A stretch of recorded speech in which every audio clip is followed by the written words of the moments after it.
Quarta-feira, culto de oração, mas como eu sempre costumo dizer, né,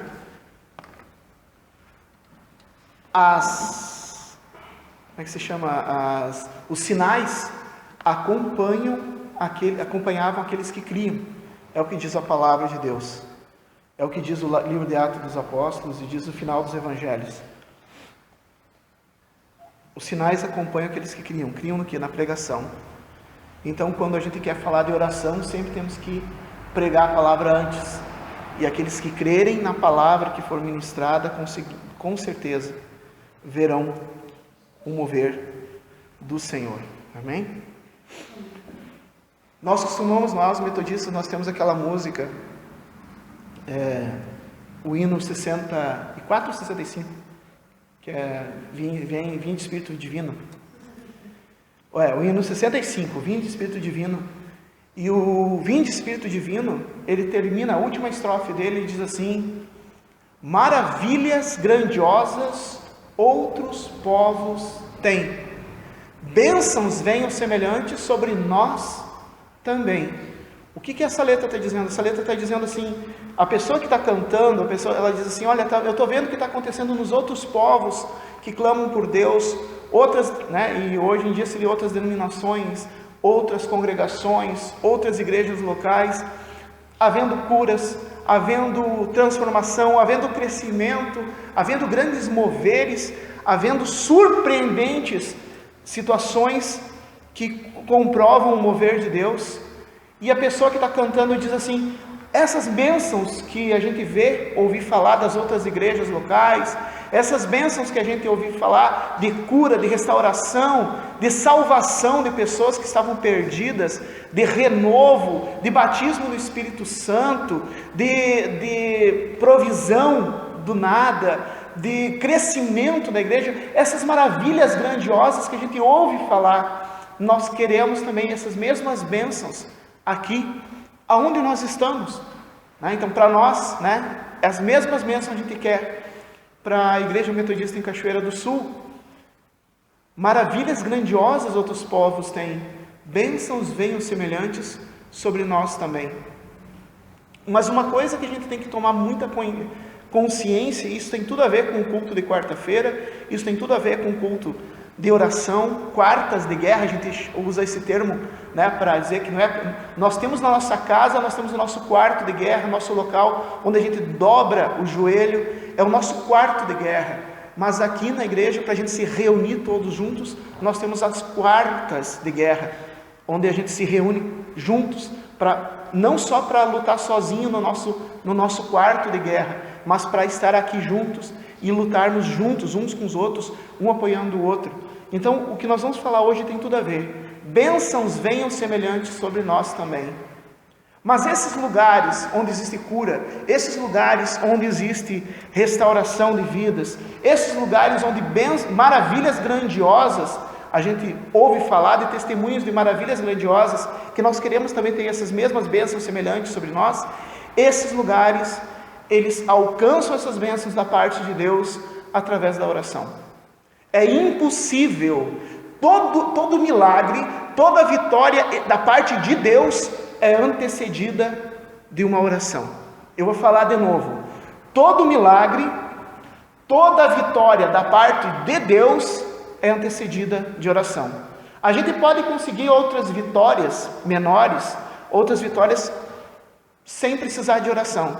Vitórias conquistadas no poder do nosso próprio braço, vitórias conquistadas no poder da nossa própria inteligência, vitórias conquistadas no poder dos nossos recursos financeiros. A gente consegue algumas vitórias na vida sem precisar de oração, mas são vitórias carnais, são vitórias materiais, são vitórias temporais, são vitórias que não são vitórias reais mesmo, mas são vitórias efêmeras, porque não são entregues pela mão do Todo-Poderoso. Quem quer uma vitória entregue pela mão do Todo-Poderoso, quem quer provisão vindo do Todo-Poderoso, quem quer cura vindo do Todo-Poderoso, quem quer salvação vinda do Todo-Poderoso, quem quer libertação vinda do Todo-Poderoso, quem quer maravilhas grandiosas que outros povos têm, precisa desenvolver a oração. Porque a oração antecede a bênção. Quero que vocês gravem isso. A oração antecede a bênção. Toda a bênção, toda a vitória da parte de Deus é antecedida de uma oração. E eu quero mostrar para vocês algo que está na palavra de Deus. E por que nós vamos pegar na palavra de Deus? Qual é a grande diferença da igreja cristã evangélica para as demais igrejas cristãs ou religiões não cristãs? Qual é a diferença? A principal de todas.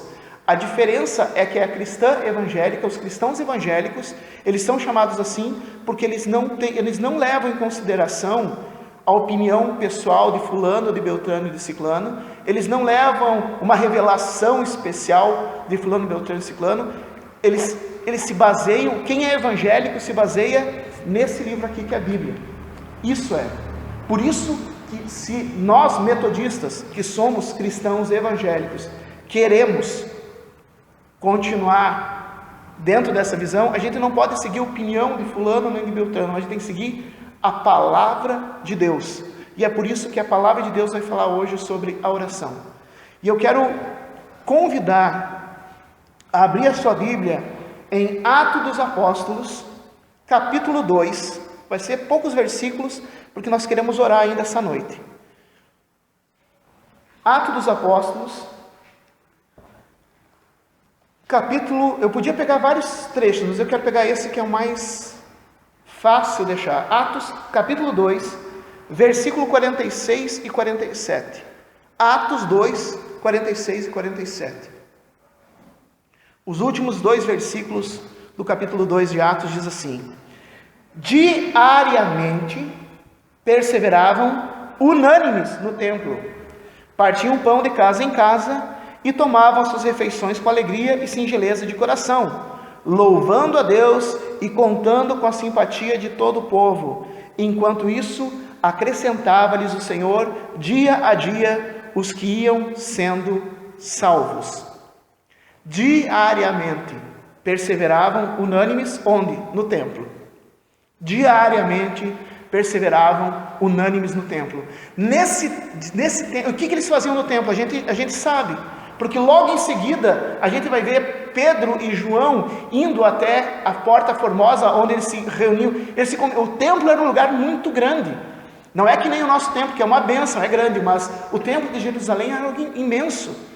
E eles se reuniam, e vinha gente de tudo, vinha fariseu, vinha saduceu, vinha prosélito, gentil, vinha outros, e pessoas curiosas que sabiam ficar, mas os cristãos, eles se reuniam na Porta Formosa. Eles disseram assim: olha, todos os dias nós vamos nos reunir lá, e vamos orar junto.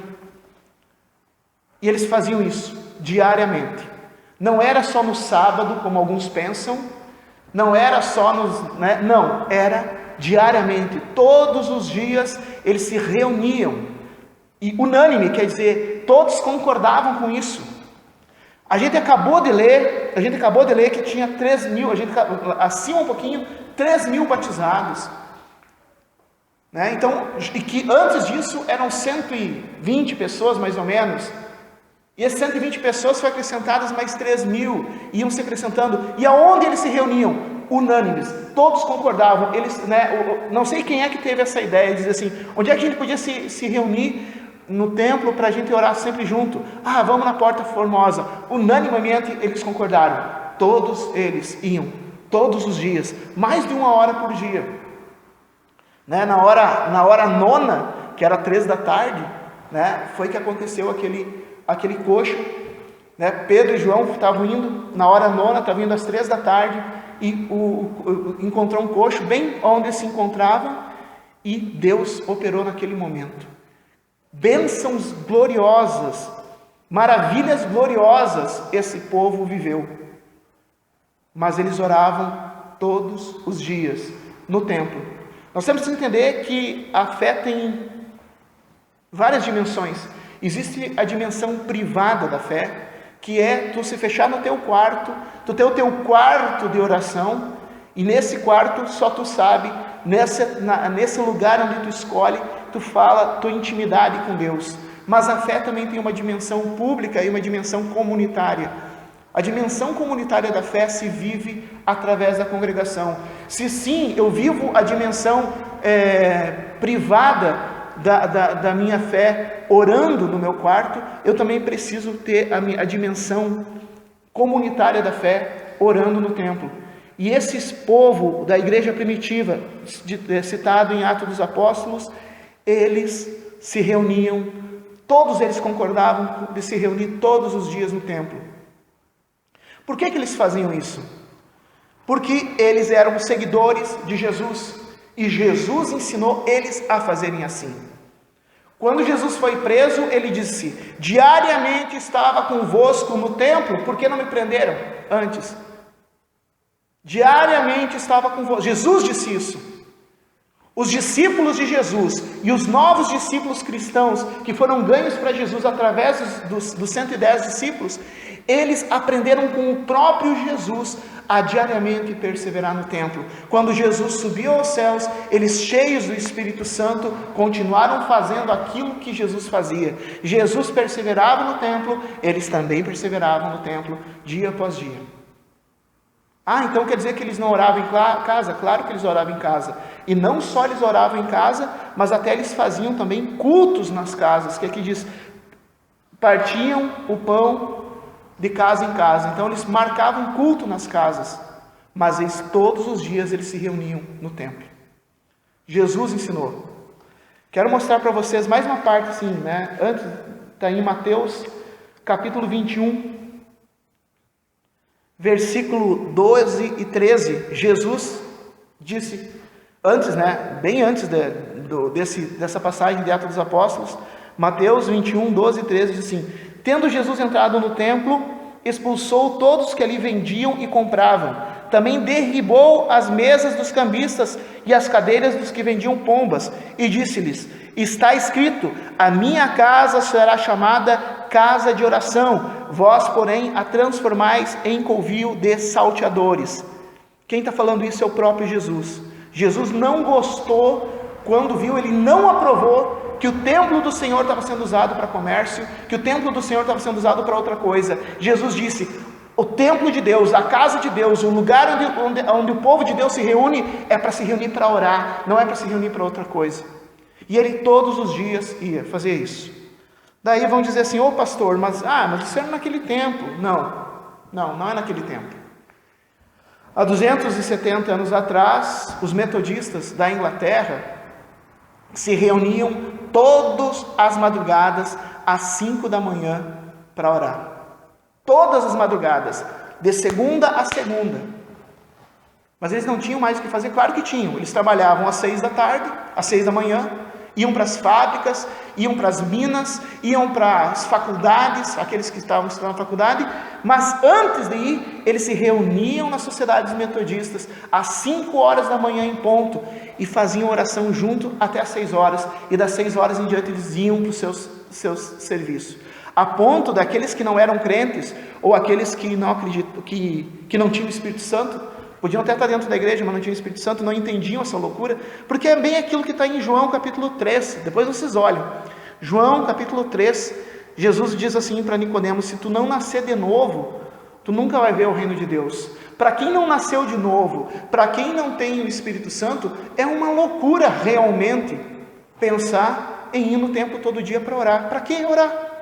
Falar sozinho? Para que orar? Para quem não tem o Espírito Santo, é uma loucura dizer, acordar às 5 horas da manhã e antes de trabalhar e orar. É uma loucura. Mas para quem tem o Espírito Santo, o próprio Espírito Santo mostra o que está acontecendo. E só tem uma maneira, aí que está o negócio, só tem uma maneira de a gente poder viver isso, se a gente de fato e verdade tentar. É necessário tentar. E o que eu acho, sabe qual é a palavra mais bonita desse texto em Atos dos Apóstolos? Versículo 46, diariamente perseveravam. Essa é a palavra mais bonita. Vou explicar por quê.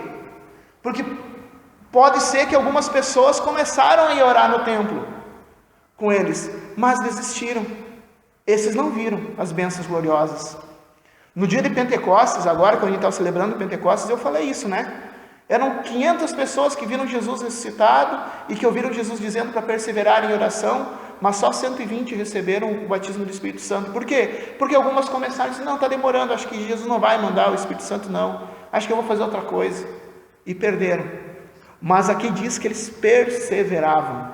Não é vir uma vez, não é vir duas vezes, mas é continuar vindo, continuar vindo.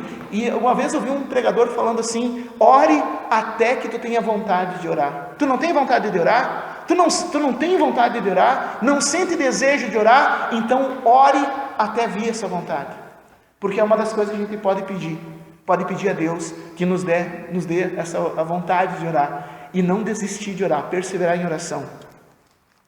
Diariamente perseveravam unânimes. Então a gente viu que Jesus perseverava no templo e levava as pessoas para orar no templo. E isso não impediu ele de dizer, vai no teu quarto em secreto, fecha a porta em secreto e ora para o teu pai que tem secreto. Mas ele estava lá no templo.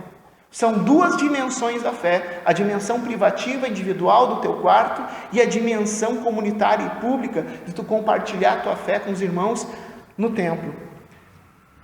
Os apóstolos seguiram essa mesma tendência e continuaram perseverando unânimes no templo. Os metodistas do século XVIII também ouviram isso e perseveravam unânimes orando nas sociedades metodistas. Não era nem dentro da igreja, porque o John Wesley passou um tempo sem poder reunir o pessoal na igreja, então ele criou a Sociedade Metodista de Homens e a Sociedade Metodista de Mulher. A Sociedade Metodista de Homens ele dirigia, a Sociedade Metodista de Mulheres a mãe dele dirigia, e eles oravam todos os dias às 5 horas da manhã antes de ir para o trabalho. Ah, pastor, mas tu está falando da descida do Espírito Santo em Pentecostes, lá no Atos dos Apóstolos, tu está falando do avivamento metodista do século XVIII, isso não é mais assim. Isso passou. Hoje em dia, os tempos são diferentes, pastor. Hoje em dia, as coisas são diferentes, mas eu quero dizer para ti, meu irmão, minha irmã, que ainda hoje existem pessoas que fazem isso. E eu digo mais, ainda hoje existem metodistas que fazem isso. Infelizmente, nós aqui no Rio Grande do Sul, na segunda região, eu não sei dizer quando, porque se a gente perguntar para o irmão Pedro Rosa, se a gente perguntar para as irmãs mais idosas, vão falar outra coisa. Eu lembro também lá em Santa Rosa, de pessoas mais idosas contando histórias dos pais e dos avós. Eu lembro em Palmeira das Missões, as pessoas contando história dos pais e dos avós. Mas em algum tempo, aqui no Rio Grande do Sul, aqui na segunda região, em algum momento, esse costume se perdeu e as pessoas pararam de vir orar no templo. Infelizmente, mas em outros lugares não, continua. No Espírito Santo, onde eu tenho vários colegas lá, eles têm cultos de oração todos os dias. Em Minas Gerais, onde eu tenho vários colegas que moram lá, eles têm cultos de oração todos os dias. E assim vai. Sem contar os metodistas, também falando de outras denominações, se encontram, na mesma perspectiva de Atos dos Apóstolos, né? Na mesma perspectiva das sociedades metodistas do século XVIII, abrem a igreja, as pessoas têm horário de trabalho, então 30 minutos antes do trabalho, do horário de trabalho, eles vêm, passam na igreja, fazem os 30 minutos de oração e vão trabalhar. Essas igrejas estão vendo maravilhas grandiosas. Esses povos que estão se abrindo para a oração estão tendo maravilhas grandiosas.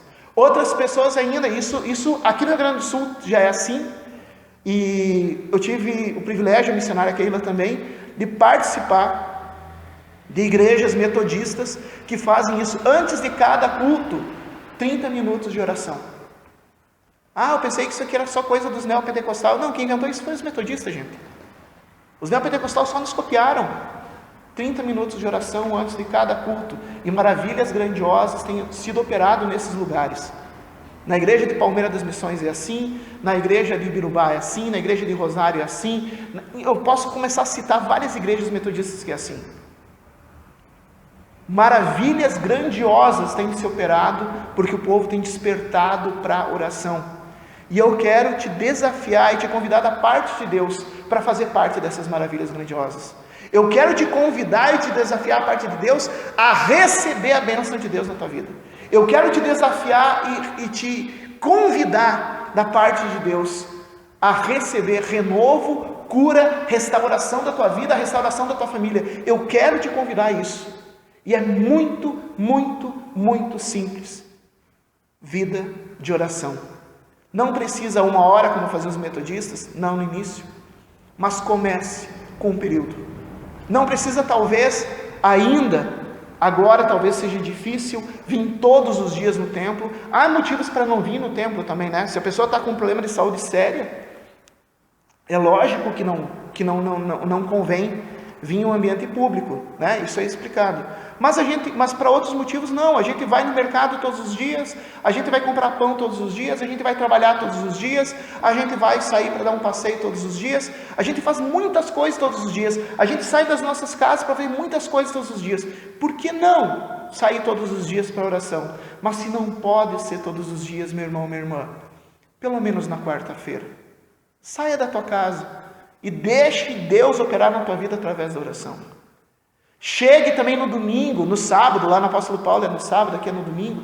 Chegue 30 minutos antes para orar. Não para conversar, não para botar fofoca em dia. Não está nada errado. Claro que tu pode dar um abraço e conversar, mas chegue um tempinho antes para orar. Para orar. E veja se as maravilhas grandiosas que os outros povos têm não virão como bênçãos semelhantes sobre nós também. Eu tenho certeza disso. Se nós perseverarmos em oração, eu tenho certeza que as maravilhas grandiosas de cura, de restauração, de libertação, de renovo, de crescimento que os outros povos têm tido, nós teremos igualmente aqui. Porque Deus é o mesmo, Deus não faz acepção de pessoas. E eu quero terminar dizendo, Tiago capítulo 4, versículo 8, achegai-vos a Deus e Ele achegará a vós. Se nós nos achegarmos a Deus em oração como povo, se nós nos achegarmos em oração perseverantes, se nós nos achegarmos juntos, em unanimidade perante Deus, Deus se achegará a nós como igreja e maravilhas grandiosas serão derramadas como bênção sobre nossa congregação. É o que eu creio, porque a palavra diz e a palavra é verdadeira.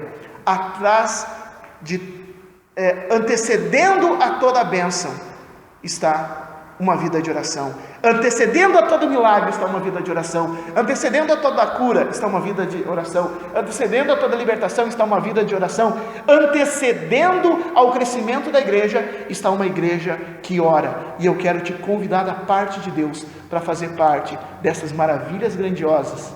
Eu quero te convidar para estar orando conosco na quarta-feira. E também no sábado, chegar uns minutos antes lá no Apóstolo Paulo. E no domingo, chegar uns minutos antes aqui na Igreja Central e estar em oração.